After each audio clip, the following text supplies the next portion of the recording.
우리 예수 믿는 사람들에게 있어서 가장 큰 악이 뭐냐? 우리가 신앙생활을 하면서 우리가 체험할 수 있는 가장 큰 악이 무엇일까? 그것은 뭐냐 하면요, 내가 혼자 있는 것입니다. 하나님과 내가 같이 있지 않고 내가 홀로 있는 것, 이것이 가장 큰 악이요.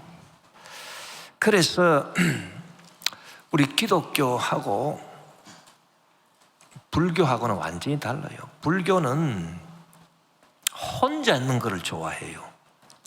그래가지고 혼자 있어가지고 자기 마음을 수양한다. 수양해가지고 늘 자기 마음을 살피고 도를 닦으시는데, 우리 기독교는 그게 아닙니다. 우리 기독교는 천지를 지으신 하나님하고 나를 지으신 하나님하고 내가 같이 있어야 되는 거지, 내가 혼자 있으면은 안 된다는 거예요. 그래서 다윗도 고백한 것을 보면, 내가 사망의 음침한 골짜기로 다닐지라도 해를 두려워하지 않을 것은 주께서 나와 함께 하심이라. 내가 혼자 있지 않다 이 말이. 그런데 요게 그럼 예수 믿는 사람들은 다 하나님과 함께 있지, 이 말이 쉬워. 그렇죠. 실제적으로 딱 자기 마음을 살펴보면 나는 예수 믿어도 항상 내 혼자 있는 경우가 많다. 혼자 있는 경우가 많아가지고 눈물도 흘리고 고통과 괴로움에 처해 있는 경우가 많아요. 우리가 예수 믿어도 당연히 하나님이 나와 함께 하시겠지, 그게 아닙니다. 우리가 예수 믿어도 내가 혼자 있는 경우가 참 많기 때문에 우리가 끊임없이 내 주 예수 그리스도여, 예수 예수 내 주여, 지금 내게 오셔서, 지금 내게 오셔서 쉬 떠나지 마시고 길이 길이 함께 하소서.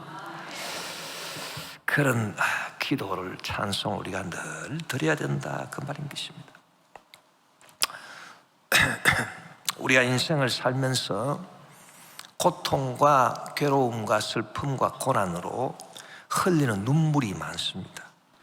그래서 오늘 말씀에 보니까 이 눈물이 한두 가지가 아니에요. 그래서 하나님께서 우리를 위로해 주시기 위해서 눈물을 우리 눈에서 닦아주시는데, 모든 눈물을 우리 눈에서 닦아줍니다. 아이고, 눈물 종류가 왜 이렇게 많은가? 이 한 인생을 살아가는데 이 눈물이 왜 그렇게 많은지, 종류가 많아요. 종류가 많아. 어떤 종류가 있습니까? 죄로 인해 가지고, 죄책으로 인해서 흘리는 눈물도 있고요, 또 마음이 아파서, 또 육신이 아파가지고. 제가 이렇게 아픈 분들한테 전화를 해보면, 기도 드리려고 전화를 한번 하면은, 아유, 목사님 말도 제대로, 말도 참 얼마나 참 괴롭겠습니까? 그래서 이야, 저 참 이 삼복 더위에 저런 고생을 하고 있으니 아이고 얼마나 고생이 되겠노. 눈물이 나오다가 눈물도 말라버립니다. 하도 아파가지고. 그래서 육신의 질병, 아픔, 고통으로 인한 눈물이 있고, 또 슬픔으로 인한 눈물이 있다. 사랑하는 사람이 죽었어요. 가족 중에 한 사람이 떠났네. 남편이 죽었습니다. 아내가 죽었습니다. 사랑하는 사람이 세상을 떠났습니다. 그럴 때 슬퍼서 흘리는 눈물도 있고, 또 원수들이 핍박을 해가지고요, 우리가 성경에 보니까 다윗은 눈물로 반생을 살았어요. 인생 반을 눈물로 보냈는데, 이 사울이 왕이 원수가 돼가지고 자기를 죽이려고 하니 그 핍박을 피해서 여기저기 돌아다니고 도망다니고 블레셋에 망명도 하고 참 온갖 괴로움을 겪으면서 얼마나 많은 눈물을 흘렸겠습니까? 그런 눈물도 있고, 또 인생의 죽음을 앞두고 허무해서 인생이 흐르는 회한의 눈물도 있고, 또 억울한 일들을 당해가지고 흘리는 눈물도 있다 이거예요. 성경에 보면은 요셉은 아무 죄도 없는데 억울한 누명 뒤집어 쓰고 깜방에 들어가 있으니 참 얼마나 괴롭겠습니까? 그래서 거기서 흘리는 눈물도 있어요. 거기서 흘리는 눈물도 있고, 또 생활이 너무 가난해가지고 먹고 살 일이 막막해서 흘리는 눈물도 있어요. 제가 TV를 딱 보니까 참 기가 막힌 사연이 있더라고. 이 사람이 나이가 10살이 돼가지고요, 부모가 다 세상을 떠나고 그 홀로 남은 홀로 남았는데 뭐 친척도 뭐 없어. 친척도. 그래가지고요 집을 떠나게 됐는데 주민등록증이 없어요. 주민등록증이에요. 이야, 참 주민등록증이 없는 사람도 있대요. 저와 여러분 주민등록증 있어요?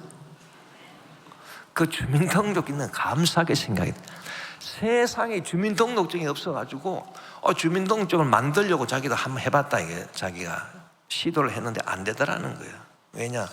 누가 자기 신원을 보장을 해줘야 되는데 신원 보장해 줄 사람이 없어요. 주민등록증이 없어. 그래가지고 이 사람이 나이가 50이 가까이 되도록 주민등록증이 없다. 그래가지고 어떻게 사냐 했더니 다리 밑에서 노숙하면서 사는데 먹고 살기는 해야 되겠고, 그럼 무슨 일을 하냐? 새벽에 아주 일찍 일어나가지고 어디서 리아카를 하나 구해가지고 그거를 갖고 동네를 돌아다니면서 폐품을 주워가지고 그거를 팔아가지고요, 먹고 살아요.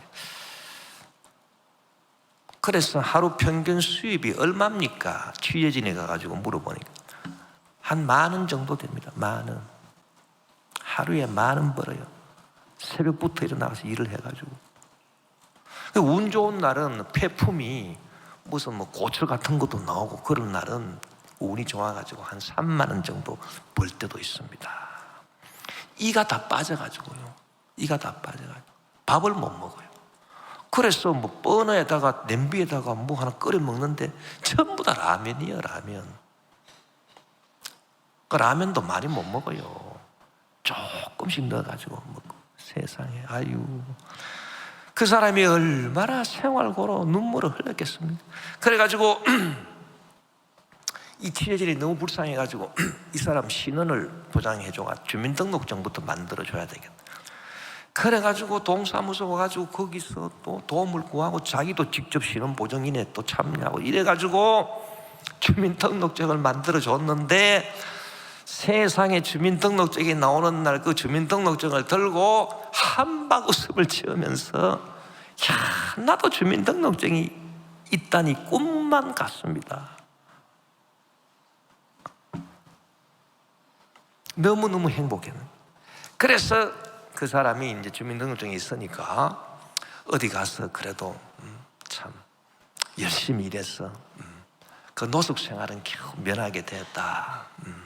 그런 참 보도를 제가 봤습니다. 보고, 이야, 얼마나 저분이 눈물을 많이 흘렸겠느냐. 하여튼 세상에 눈물이 많습니다. 여러분, 종류가 많아요. 그런데 이 모든 눈물 중에 하나만 흘려도 그 인생이 행복한 인생은 아니에요. 예를 들어서 나는 가진 것이 다 있고 부족한 것이 없다 하더라도 원수가 나를 핍박하는 원수가 있다. 그러면 그 핍박으로 인해 가지고 내가 눈물을 흘린다. 그 사람 행복하겠어요? 내가 다 좋아도, 다 내가 가진 것도 많고 내가 다 있지만은 내가 건강이 없어가지고 질병의 고통으로 내가 눈물을 흘린다. 그거 행복하겠습니까? 눈물 하나라도 있으면 행복할 수가 없어요. 그래서 오늘 본문에 보면 하나님이 우리를 사랑하셔가지고 우리를 위로하사 눈물을 우리 눈에서 닦아주시는데 모든 눈물을 그 눈에서 닦아주시니 할렐루야. 그래서 예수님이 우리에게 오셔서 눈물을 다 닦아주시는데요, 눈물을 닦아주시고 위로해 줄 수 있는 분은 자격이 있어야 돼요. 그럴 자격이. 그럼 어떤 자격이 있어야 우리에게 오셔가지고 눈물을 닦아주시고 우리를 위로해 줄 수 있느냐?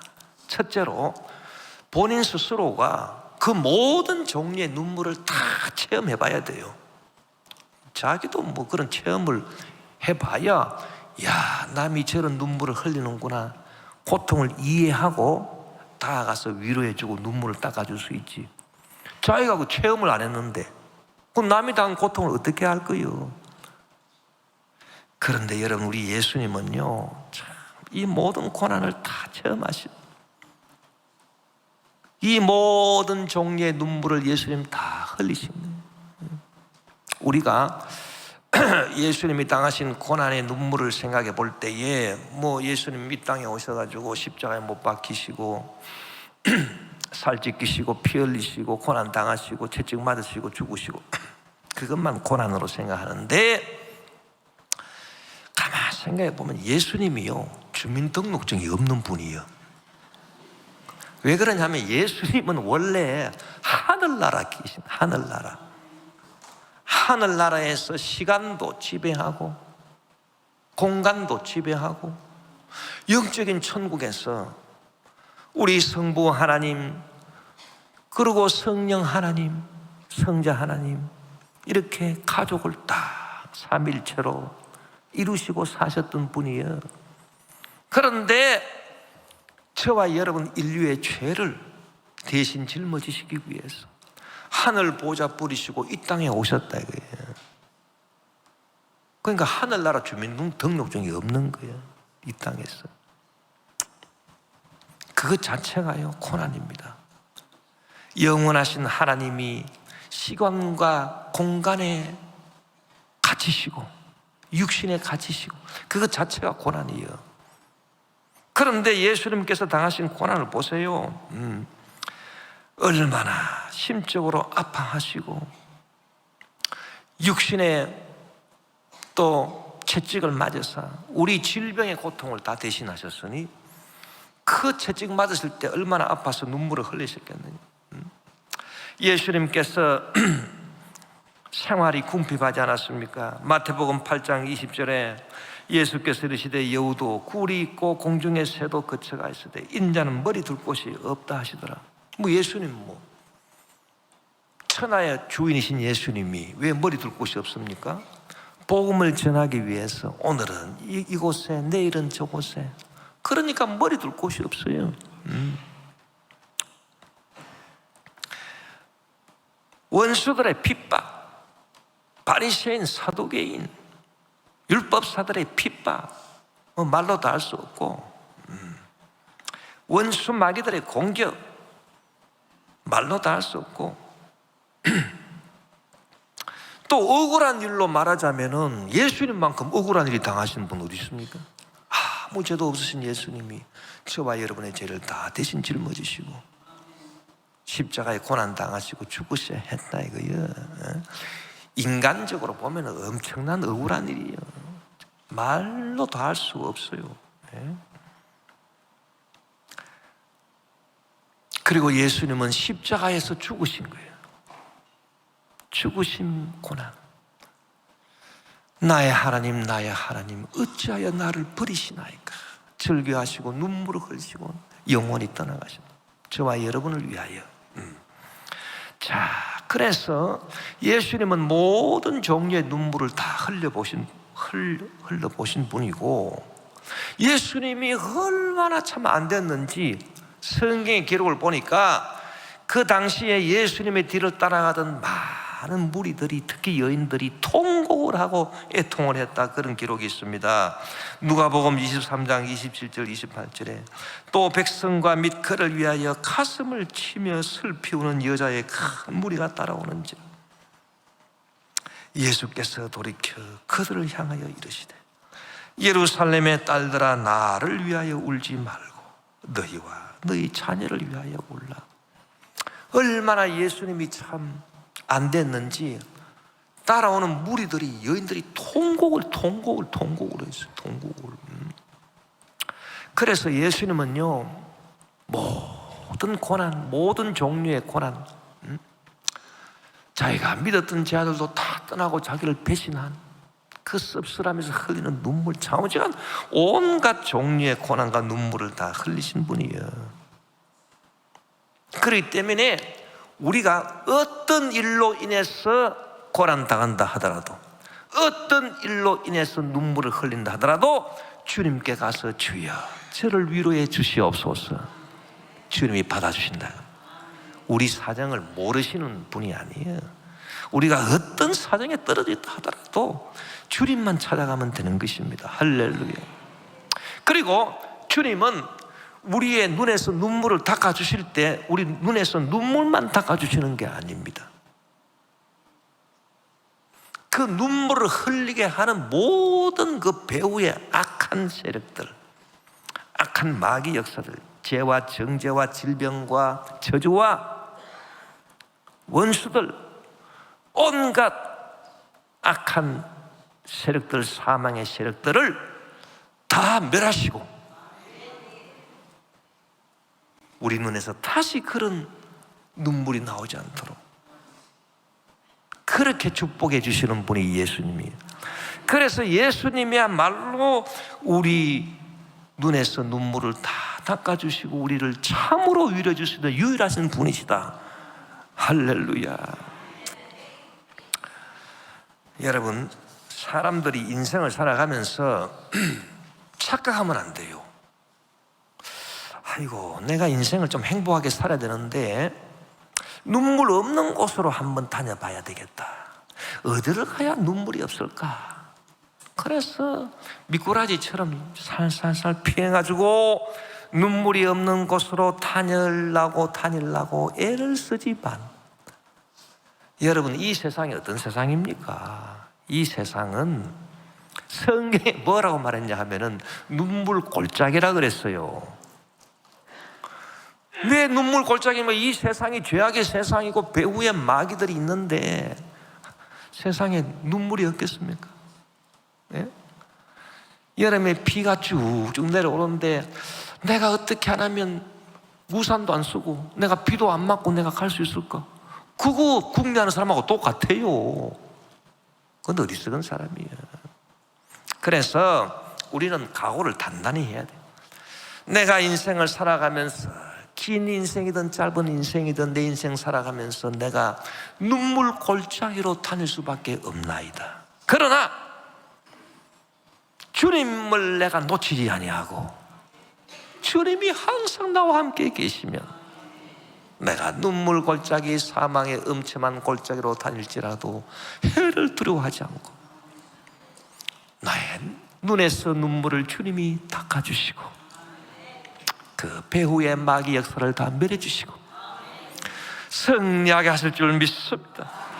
그래서 시편 84편 5절에서 7절에 보니 주께 힘을 얻고 그 마음의 시온에 데려가 있는 자는 복이 있나이다. 그들이 눈물 골짜기로 지나갈 때에 그곳에 많은 샘이 있을 것이며, 그 인생은 눈물 골짜기인데 눈물 골짜기로 지나갈 때라도 주님과 함께하는 사람은 그곳에 샘이 있는데 생명수가 흘러나오는 샘이 있다.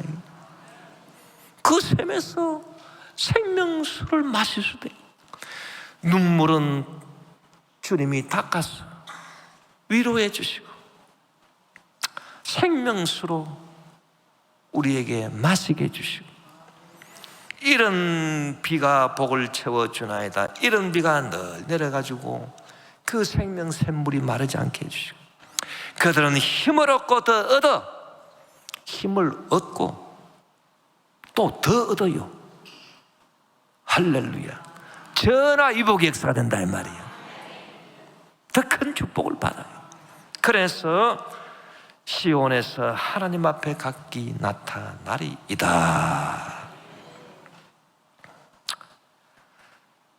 너의 눈물 상한 심령 주가 돌보신다.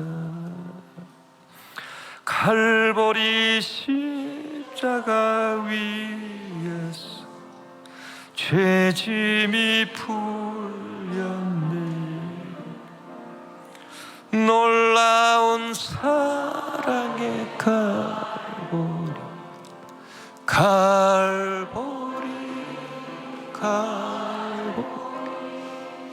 놀라운 사랑의 갈보리 영원한 갈보리. 할렐루야.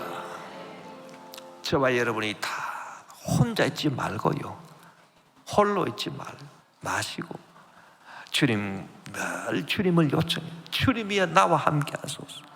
그래서 주님으로부터 위로받고 승리하는 저와 여러분 되시기를 주 이름으로 축원합니다. 사람들이 예수님을 믿어도 이 잘못 생각하는 게 있어요.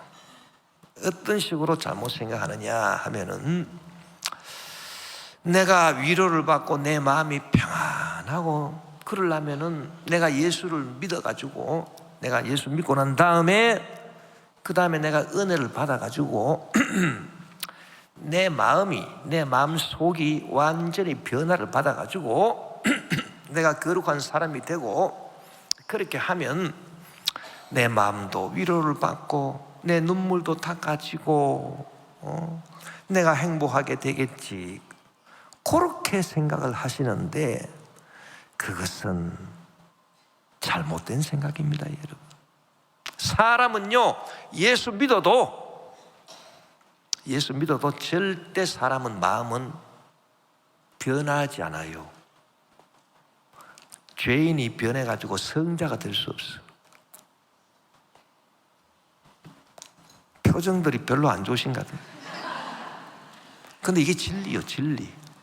성경을 봐요, 성경을. 성경에 보면 사도 바울이 그렇게 고백을 했다고요. 사도 바울이 사도 아닙니까, 사도?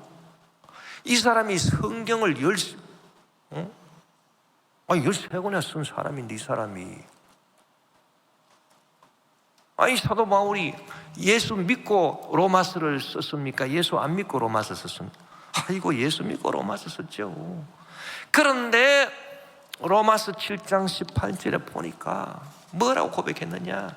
내 속 곧 내 육신에 선한 것이 거하지 아니하는 줄 아노니, 원함은 내게 있으나 선을 행하는 것은 없노라. 그래서 예수 믿고요, 하나님 은혜로 고작 변화받았다고 하는 게 마음이, 선을 원하는 거는 있다는 거예요. 아이고, 선을 한번 행하고 살아보긴 해야 되는데, 그러나 선을 행할 수는 없어요. 그게 사도 바울의 고백이요. 제가요, 죄송한 말이지만은 제가 목회하면서, 제가 목회를 뭐 많이는 못 해봤습니다. 그러나 저도 이제 65세가 되도록 제가 목회를 쭉 해보니까 제가 뭘 깨달은지 아십니까? 사람이 예수 믿는다고 변화받는 사람 없습니다. 보니까 똑같아, 옛날하고 성질 그대로고요. 아이고, 변화받은 사람 못 봤어요. 저도 못 봤어요. 저도 그렇던데 무슨 남이야 뭐. 아유, 똑같아요, 똑같아요. 사도 바울이 또 뭐라고 고백하느냐?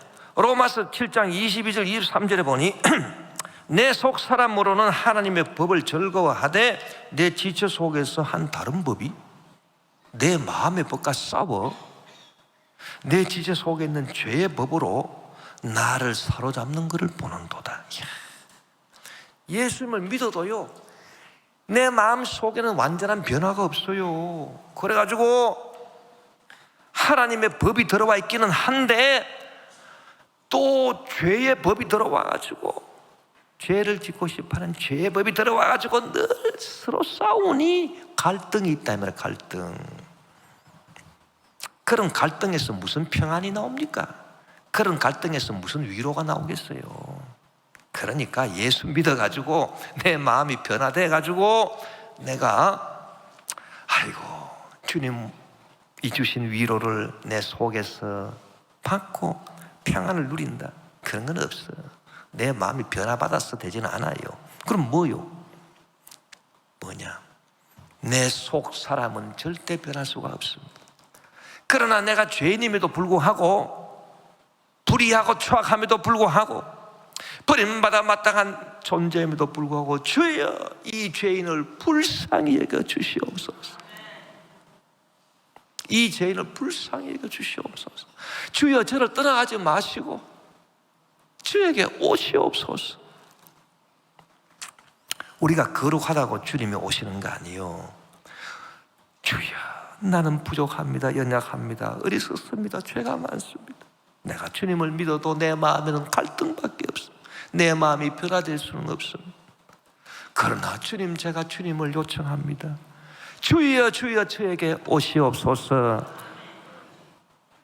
내게 오셔서 저를 위로해 주시고 저를 축복해 주시옵소서. 우리가 간절히 주님께 부르짖고 간구하고 기도하면 주님께서 나 같은 죄인도 찾아주신다, 그 말이에요. 이게 하나님 은혜인 것입니다, 여러분. 할렐루야. 그래서 그 하나님의 은혜로 우리가 눈물을 다 참 주님의 참 그 닦아주시는 은혜를 받고 생명수를 마시고 힘을 얻고 더 얻어 하나님 앞에 나타날 수가 있는 것입니다. 그래서 우리의 도움은 어디서 오느냐? 밖에서 오는, 내 속에서 나오는 게 아니에요. 시편 121편 1절 2절에 보니 내가 산을 향하여 눈을 들리라. 나의 도움이 어디서 올까? 나의 도움은 천지를 지으신 야훼에게서로다. 할렐루야. 그래서 우리가 이 주님으로부터 오는 그 평안과 위로를 받아야지 내 속에서 스스로 솟아나는 평안 위로는 없어요. 여러분 주님을 다 모셔드리게 되시기를 주 이름으로 축원합니다. 그래서 내가요 찬송가 408장 보니까 이 찬송가 408장에 나 어느 곳에 있든지 늘 마음이 편하다. 주 예수 주신 평안함 늘 충만하도다. 나의 마음 속이 늘 평안해. 나의 마음 속이 늘 평안해. 악한 죄 파도가 많으나 마음이 늘 평안해. 저는 처음에 이 찬송 부를 때 악한 죄 파도가 많으나 마음이 늘 평안해. 속으로 아이고 악한 죄 파도가 많은데 뭐 마음이 평안하노? 아이고 내가 예수 믿고 완전히 변화받아가지고 내 속에 악한 죄가 없어야, 에? 내가 완전히 변화받고 새롭게 돼야 아이고 내 마음이 평안한 거지. 이게 이해가 안 돼. 처음에는 이해가 안 돼. 이거 아무래도 이 작사하는 사람이 이게 조금 약간 이상해. 이 작사한 거 아닌가?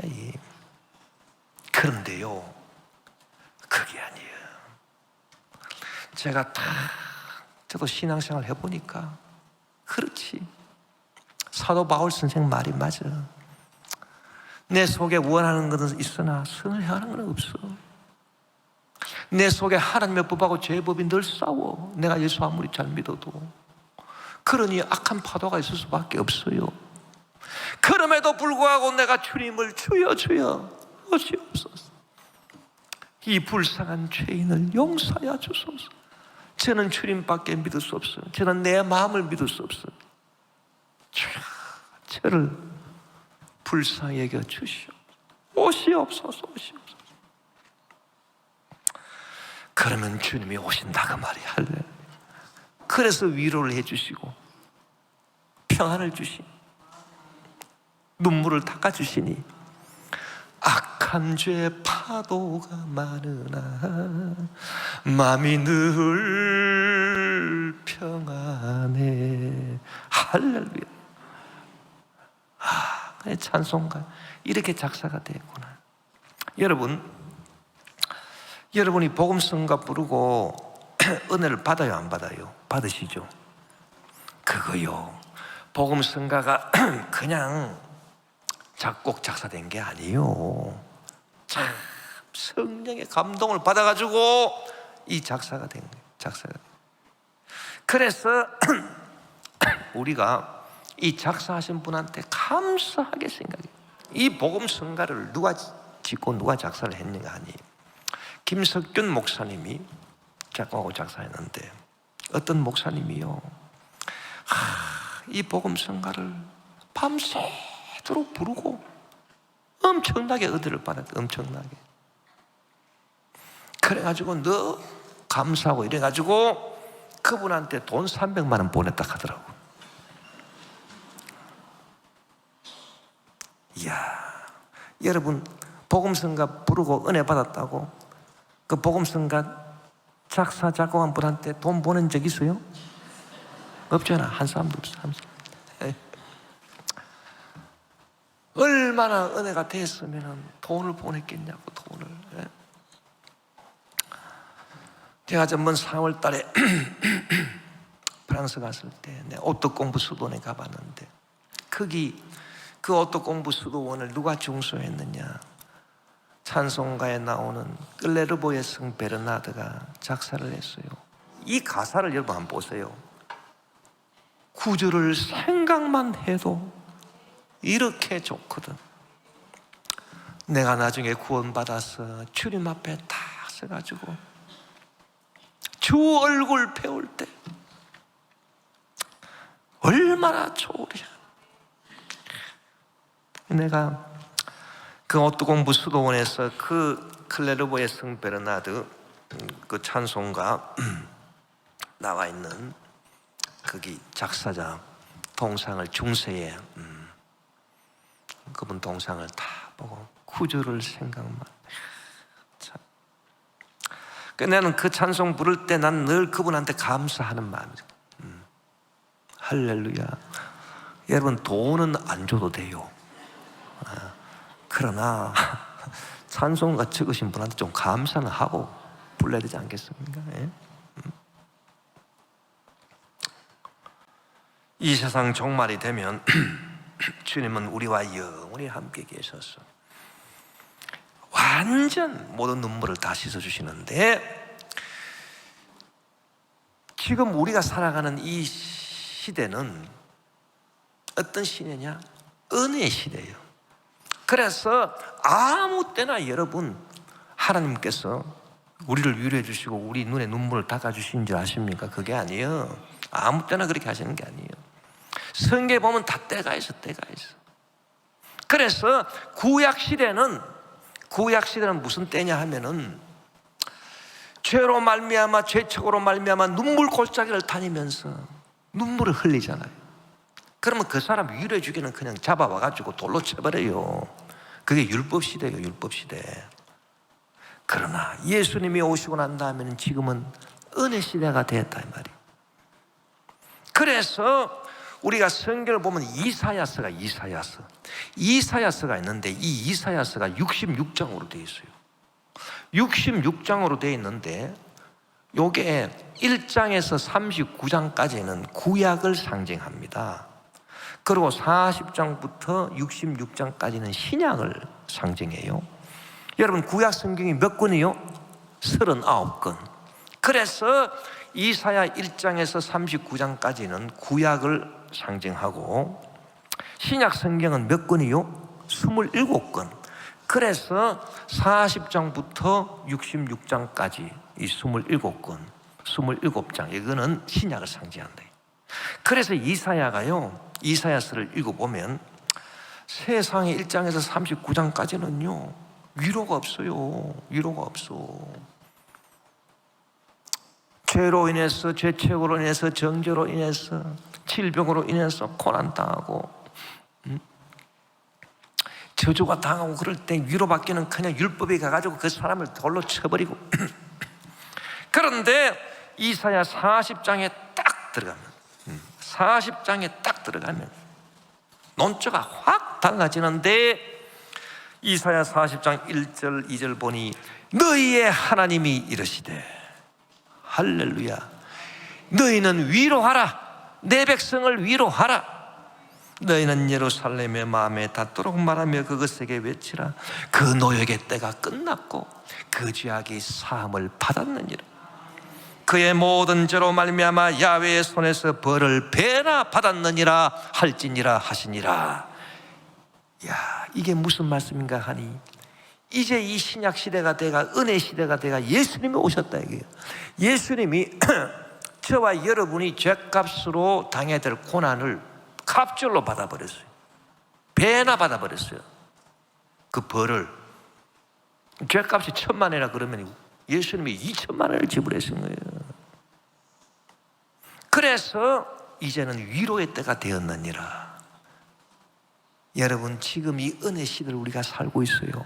할렐루야.